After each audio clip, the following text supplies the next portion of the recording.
Hey everyone, in today's video, we're going to see if this buy it now for 99-cent Marantz CD player is even real or not. I kid you not, buy it now for 99 cents, plus $23 shipping and handling. I couldn't resist. I don't know what's going to be in this box. Let's unbox this right now. Of course, the packaging is very questionable. I certainly got what I paid for. This isn't even a box. This is just multiple boxes just kind of pieced together. Let's see what's going on in here.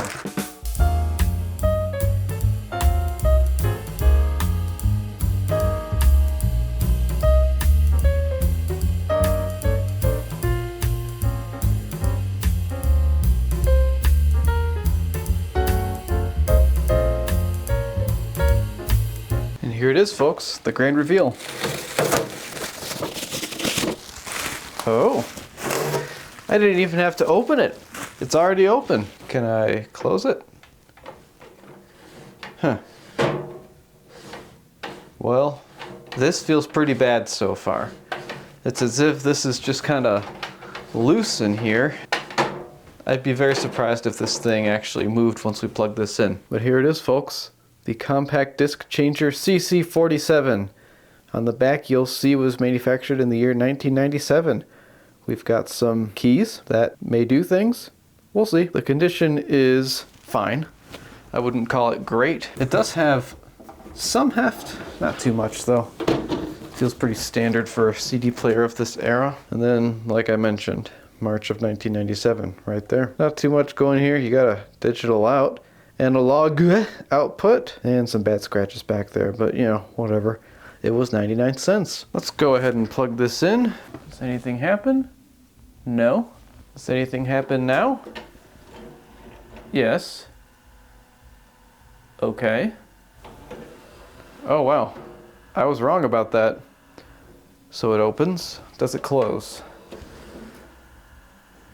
Come on. Maybe? Oh, it opens. So we've got our first problem here. It will not close. Looks like this won't be such a boring video after all. Let's open this thing up and see what's going on inside. I'll say, the listing stated, untested, unsure if works. Yeah. Both. They knew this didn't work. Oh, that's not working because I need a Torx bit. Little T10 seems to want to get the job done. There we are.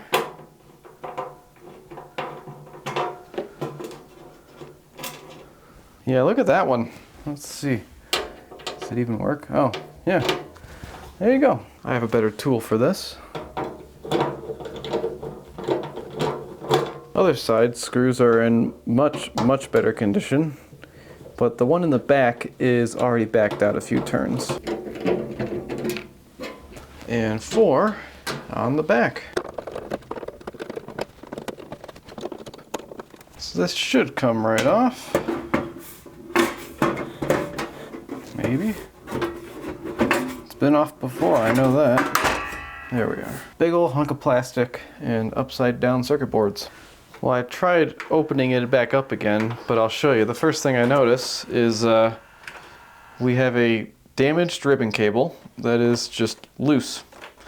So that is not good. Oh, actually it's not damaged. We just have some lifted metal right here, so it looks like that might still make continuity. The connector is right here on this board, and it looks like to properly connect that we need to remove this board. Well, it was pulling it. Don't you remember when I first got this, it was pulling it back in? This is a disaster. I think I'm going to start by removing this board right here and seeing if I can get this cable back under control.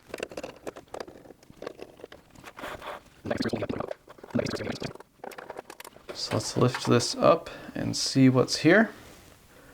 Not much. It would appear that this cable is definitely supposed to, you know, not be caught under this arm, and it is supposed to be going in right there. But what I'd like to do first is, you see this arm that's been moving around? There's a little track right here with some grease on it. There's a little pin right here, and I think that's supposed to slide around in that track. So depending on how much give this thing has, I might be able to just snap it back in.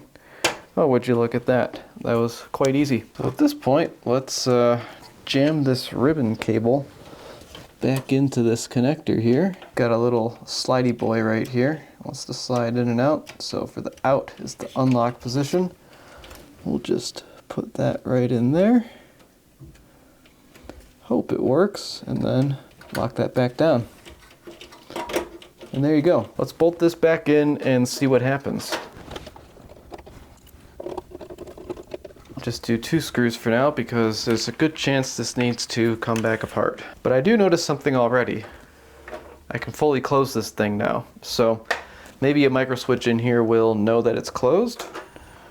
Let's see. All right. Yep. Okay. That is much different.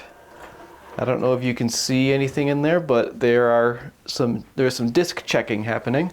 Let's see if we can open. And then we can close. Okay.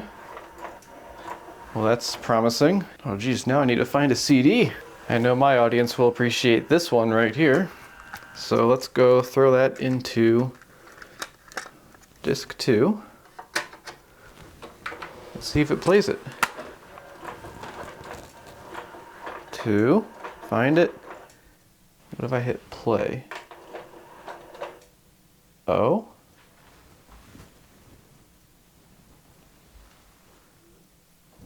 No disc.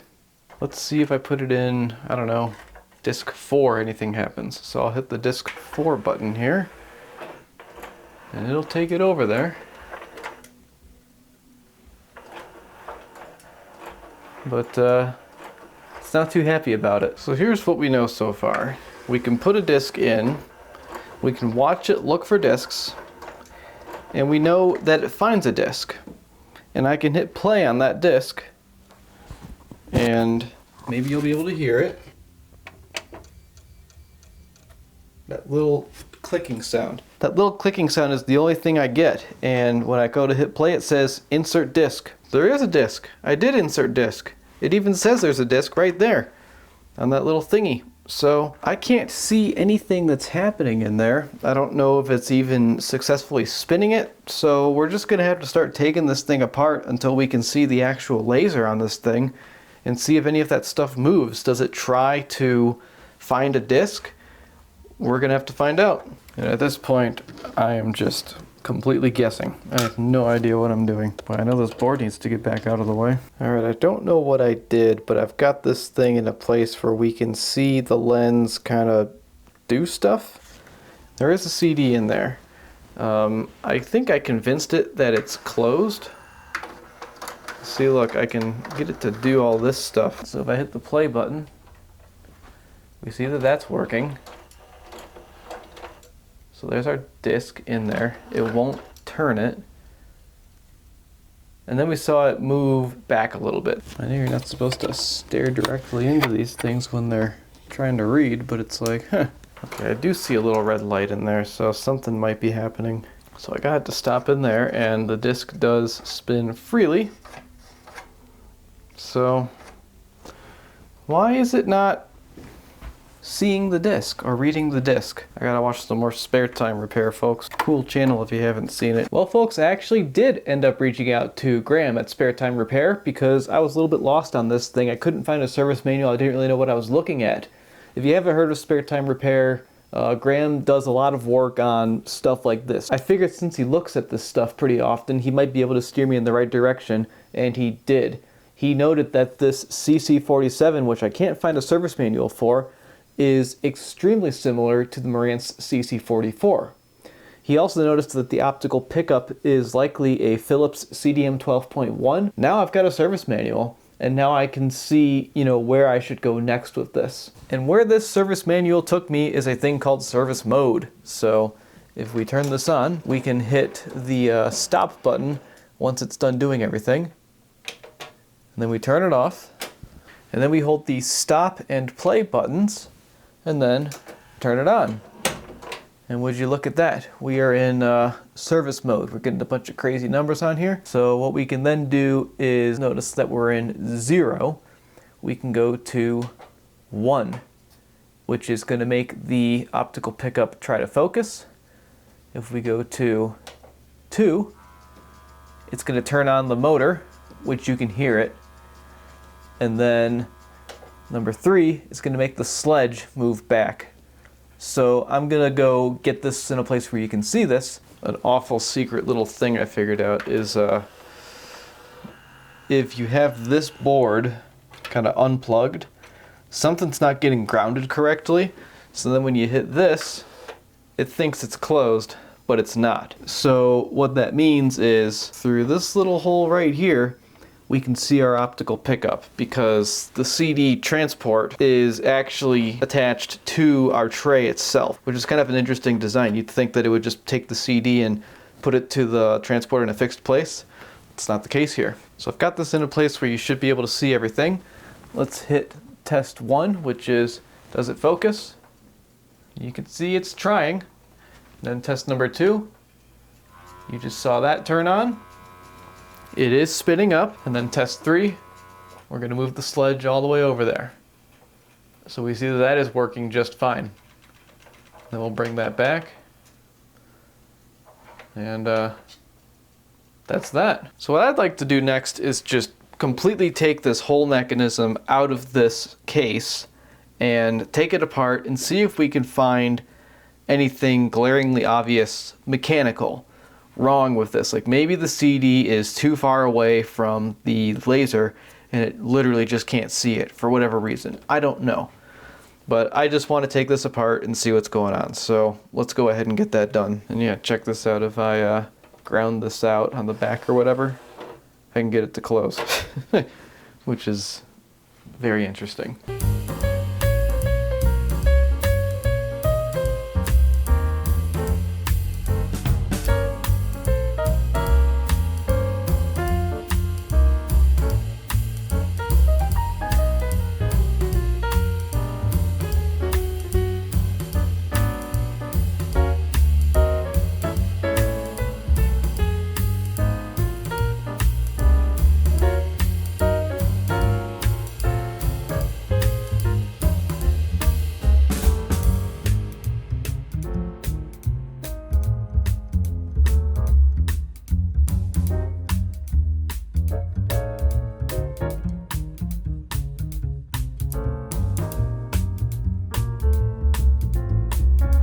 What treasures lie under here? Oh boy, more ribbon cables. There's the other end of that ribbon cable, and well. Take a look at that. I think this cable got pulled pretty hard at a certain point, because that is halfway dislodged from that connector. Makes me wonder if that's what our problem is. But I'm gonna keep looking around. Okay, so after checking the service manual, which, I looked at earlier, but I didn't, fully comprehend it. Looks like this whole tray thing should just come right out. I believe that. We'll just have to lift up the arm that we reseated that one time. I guess this should slide right out. Yep, there we go.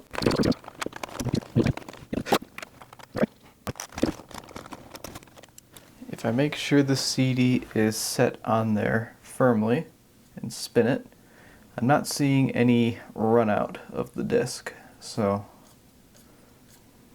that part seems fine. And no, don't let your eyes deceive you, they just didn't get the ink centered on the disc. I might as well just take this entire thing apart, right? I mean, we've gotten this far. Let's just go all the way, right?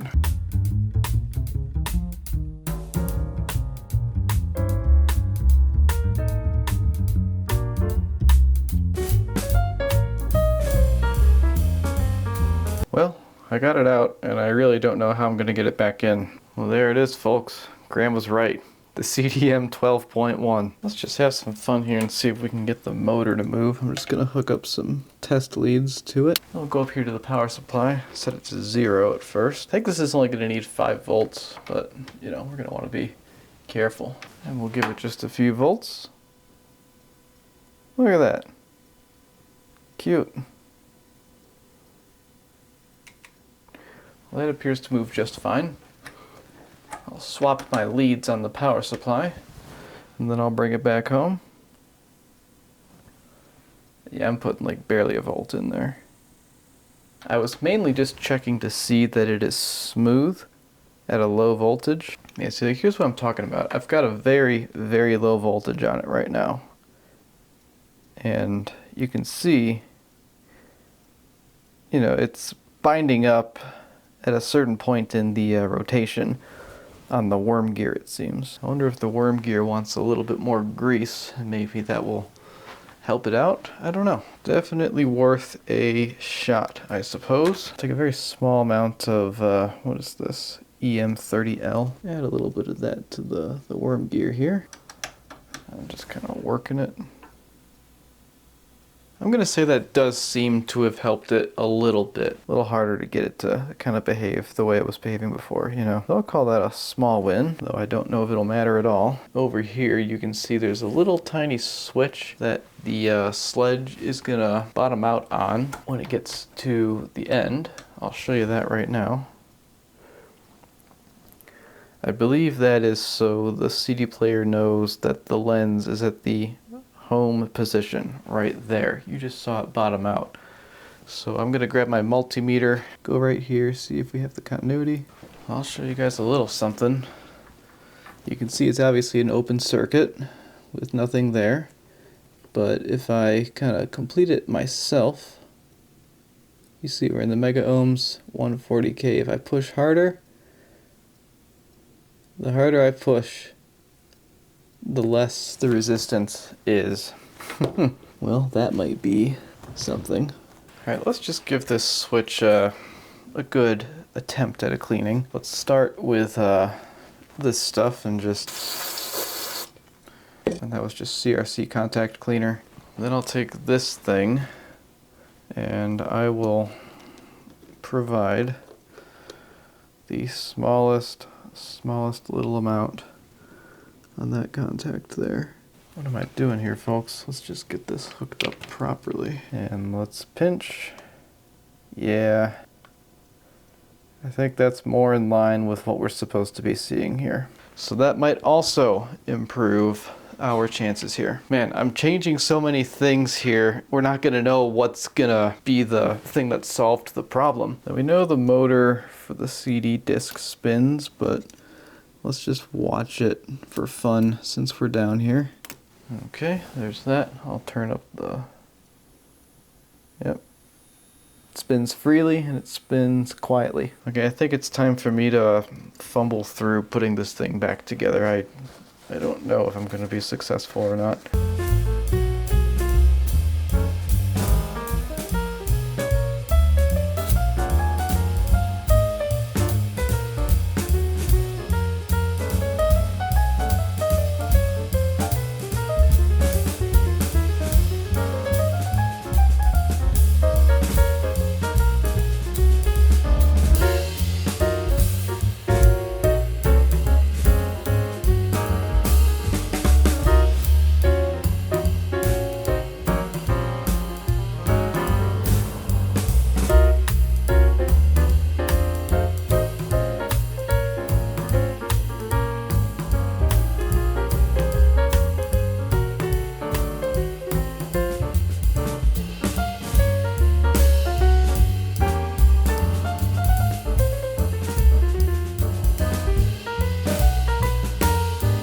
Well, that took a really long time. I'm thinking it's probably not going to work. I'm going to be pleasantly surprised if this worked. First, let's see if it behaves like it used to. Let's see if we can let it go through the discs like it would. Okay. Well, that's really good news. It seems that there are no discs inside. So, let's open it. And here is our moment of truth, I guess. We're going to go on slot 3. Let's hit slot 3. We'll play it. No. It's the exact same thing. That's annoying. Why would it do that? I spend all that time. Why would it do that to me? Okay, now that it's not 1 in the morning and I've had some time to do some research, I found a video from a channel called Nathan PH. I found that video by searching CD player tries to focus but won't read disc. And he pointed out or claimed that every CD player has a little tiny adjustment for the laser inside of it.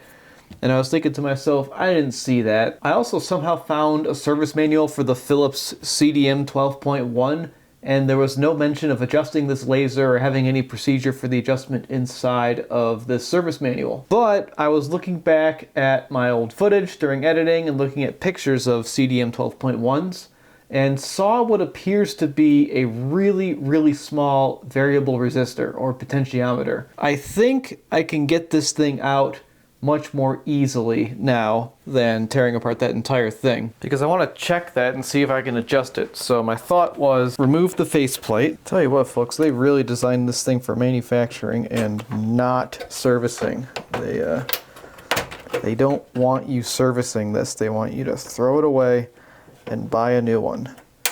But I'm not gonna give in. Besides, you can't even buy a new one anyways. It's not 2005 anymore, it's 2025.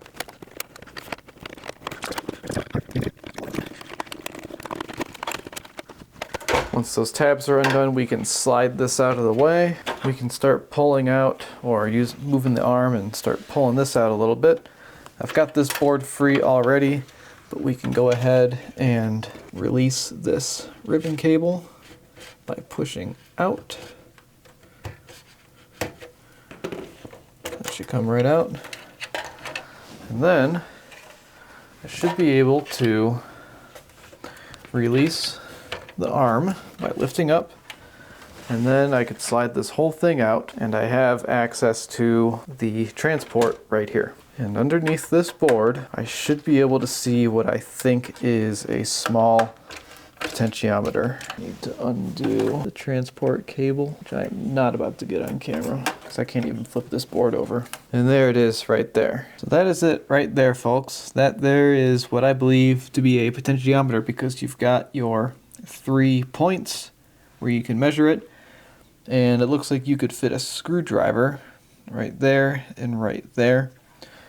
I'm going to take a quick measurement of the resistance from here to here. So if I ever want to come back to this, I know where it was. And it looks like we've got 2.37 kiloohms right there. So I'm going to rotate this with this here screwdriver. Just some arbitrary amount clockwise. And now we have 1.94 kiloohms. That is a variable resistor. I got it to change the value. So now I want to throw this back together and see if we read a disc after adjusting that potentiometer. I mean, I'll try to get this in view, but like see, wherever I put the camera, I need to have my head so I can see.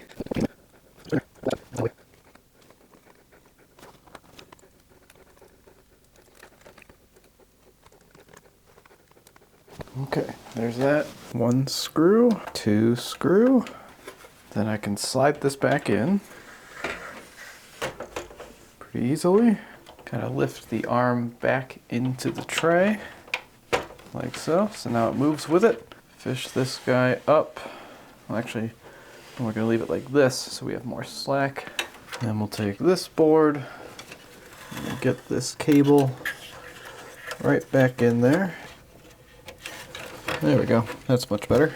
I'll add 1 screw, and then I'll snap this faceplate back on, being mindful of our power button.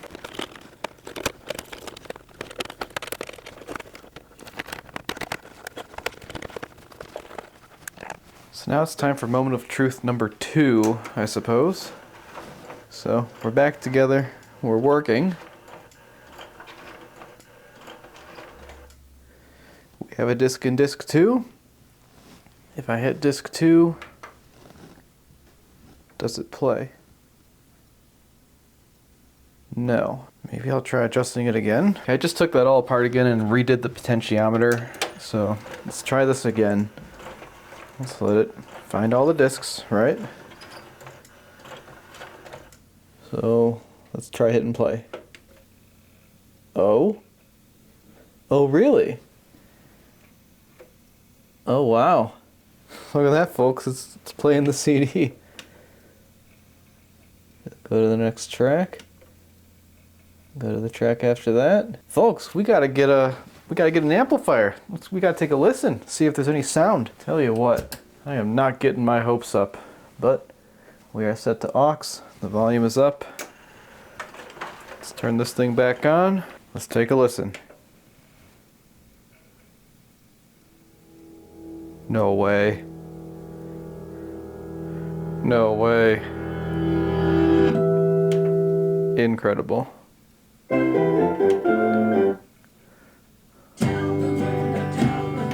It works. That's all it was, folks. All that work, it just needed an adjustment of the laser, I guess. There it is, folks. I fixed it. I guess it's time to put it back together. I don't really see what else there is to do.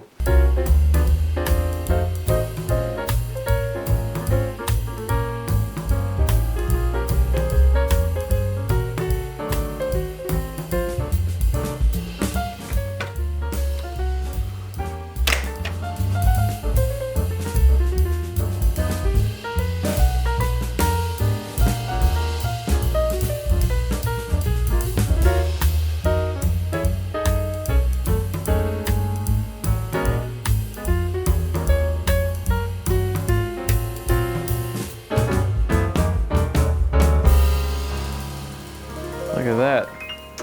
Now, not only is this thing completely worthless, it's clean, and it works. Incredible. Who would have thought? 99 cents. All right, let's play something from my generation now. This is the fancy special edition. Woo! Let's try disc 3.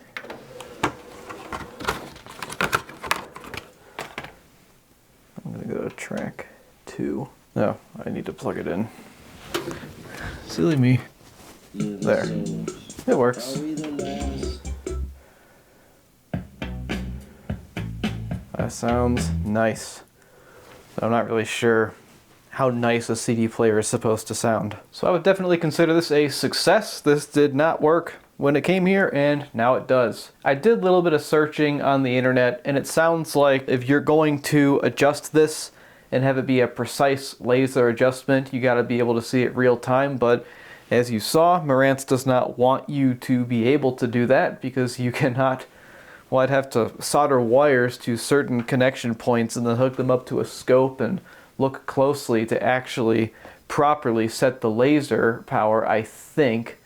But at the end of the day, it's as simple as this laser is old, it's getting weak, and it just needed a little bit more power to be able to read that disc. That's one thing I read on the internet. I'm not claiming to be an expert on CD players. I think that should be obvious by how this video went. If you know a lot about CD players, please leave a comment explaining what just happened here. I am wanting to learn more about these. I actually bought a CD player specifically for this channel that was high-end for the time, but is no longer working. And I think I've had it for 4 or 5 months now, and I've been trying to work on it on and off. It's been pushing my skills. I've had to buy some new tools to be able to work on it at all. And I want to learn more about this stuff. I want to kind of break away from this and kind of move into late 20th century digital. Not like for the channel, but just for me. Like, I want to be able to do more than just be able to troubleshoot something from the 70s. Other things we could have done in this CD player, we could have replaced the one belt that ran the table, but it was moving it just fine, as you saw. The grease inside of here felt good to the touch. It got everywhere. I had to be very careful not to get it on stuff, so the grease is in good shape. Some CD players, you might want to wipe out all the old grease and apply new. Obviously, we added a little bit to that sled for the gear and the rail, but I don't think that was necessary. I don't think that switch is what was causing our problems either, but it's certainly good we checked. We're not gonna get things on the first try very often when it comes to this stuff, and that's fine. I don't know if it's gonna keep working, but for the purposes of a YouTube video, I think that's about it. What am I gonna do with this thing? Probably put it on Facebook Marketplace for free or something. I don't think I will be using this, especially when you see what I actually did buy as a CD player that I do intend to use for myself. So I will leave you with that. Thank you so much for watching. Thank you to my subscribers, and thank you to my members who get early access to videos just like this one. I will see you in the next one.